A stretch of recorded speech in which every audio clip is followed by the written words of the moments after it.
Hey guys, I not too long ago did a video on doing stuff to one of these '06 Lancer ES. I had to replace my door handle. Well, nothing again was in there for how to do an alternator if it's not an Evo, and this is not an Evo. It can't get out of its own way. It's a 2-liter single overhead cam.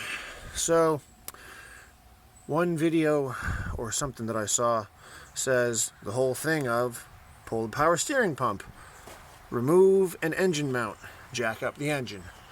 That seems like a whole hell of a lot of work for an alternator. You can do this without doing any of that nonsense. I have some shitty little ramps for oil changes, and that is enough to get it out. In fact, I did not have to go under this at all to remove the alternator. I'm going to try to show you here.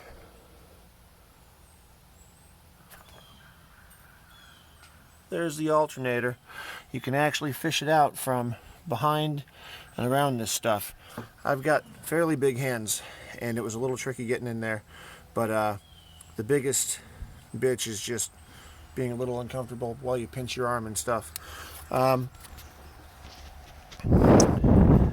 can't make my camera flip, but if you see kind of right where I'm touching and around in here, this is a weird little, I don't know, it's sort of like a clamp that tensions the belt. The alternator belt is separate from everything else.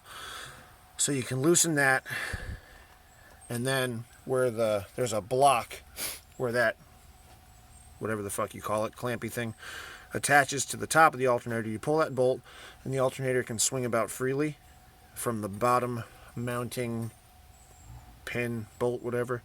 And that lets you actually get a little bit more room to get in there. Everything on mine was kind of loose. Makes me wonder if my alternator was actually bad or if it was just shitty connections. The plug was fine, but everything else was kind of playing around a little bit. If you need to, and I did need to get under and have my dad just kind of guide the pin in the bolt on the bottom, there's actually a decent amount of room under here. If you look, there's your oil filter. Just past it, up there, is the alternator. Above that axle, you can reach up to the driver's side of that alternator.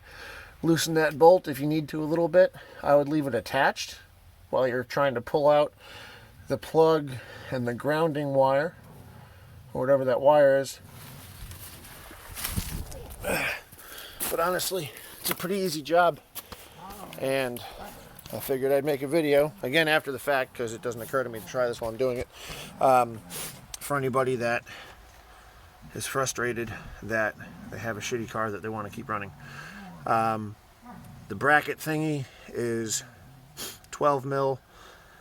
The factory, or what I assume was factory, nut on the grounding line was 12 mil.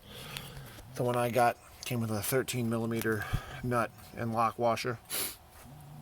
And the bottom bolt that locks it onto this bracket mounting position is 14 millimeter.